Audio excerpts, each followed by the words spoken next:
So which kind of gas should you be using to solder your copper pipes? Now, I'm going to answer that question in a second, but if you know me and you've watched some of my other videos, you know that I love PEX. I'm a huge believer in PEX, and you can watch that video right here and I show you some of the tips, quick tips on how to use PEX in your home.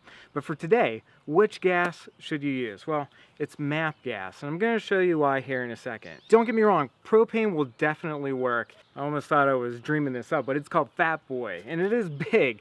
The problem with that though is if you don't have big hands, this is cumbersome to hold, especially when you have a flame coming out of it. So this is good, but MAP gas is better.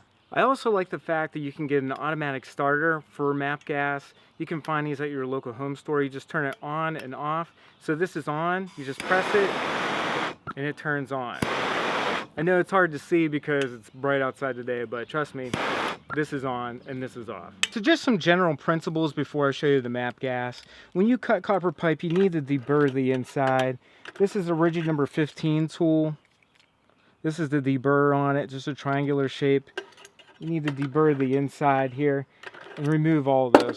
Now you also need to clean out those burrs and also the first 1 inch of the pipe. So you can use one of these tools, pipe cleaning tools, or you can use emery cloth like this. Either one will work fine. You just should also clean out the inside of the fitting. You'll need to apply flux to the outside of the pipe. You don't need a ton.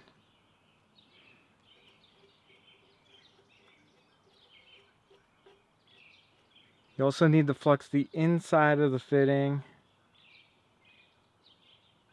Just double check that you don't have any brush hairs on your copper pipe, and then you can slide your fitting on. Obviously I need a new brush. This is looking pretty bad. I use Silver Bright 100. I bought this at my local plumbing supply warehouse. It's pretty good solder. I like to put a little crook on the end of it, just a little hook so you can get up underneath. And then again with MAP, it burns really hot. When you start to see the flux sizzle, that's when you know that you should apply your solder.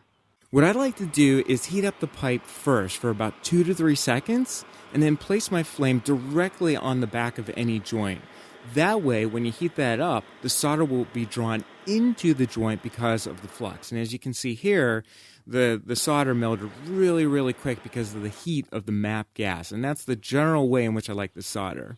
It's never a bad idea to wipe off the solder with a clean cloth. So there you go, MAP gas is so much better at heating up copper pipes and soldering than propane. I do have another video, like I said at the beginning, that shows you how to solder copper pipes with propane. You can watch it right here. But MAP gas is definitely the way to go. Now here are some additional tips. Number one, if you've never used MAP gas or you've never soldered before, buy 10 fittings, buy some extra copper, and practice in the driveway, somewhere where it's safe and you're not going to burn down your house. You know, do that before you tackle any kind of soldering project in your home. And number two, if you're completely not comfortable with soldering, call in a professional, call in a plumber. They'll get it done for you in no time.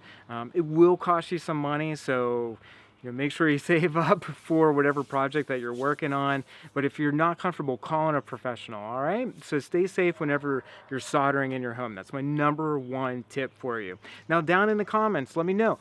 Do you have a certain torch that you like? Do you have a certain flux that you like using, or solder? We'd really like to hear from you because, oftentimes people have different preferences and there's no way for us to really know about that until we dig through all these different forums. So tell us down below what your favorite tools are when soldering copper pipe. That's it for today. Hopefully you liked the quick tips. Take care. I'll talk to you soon.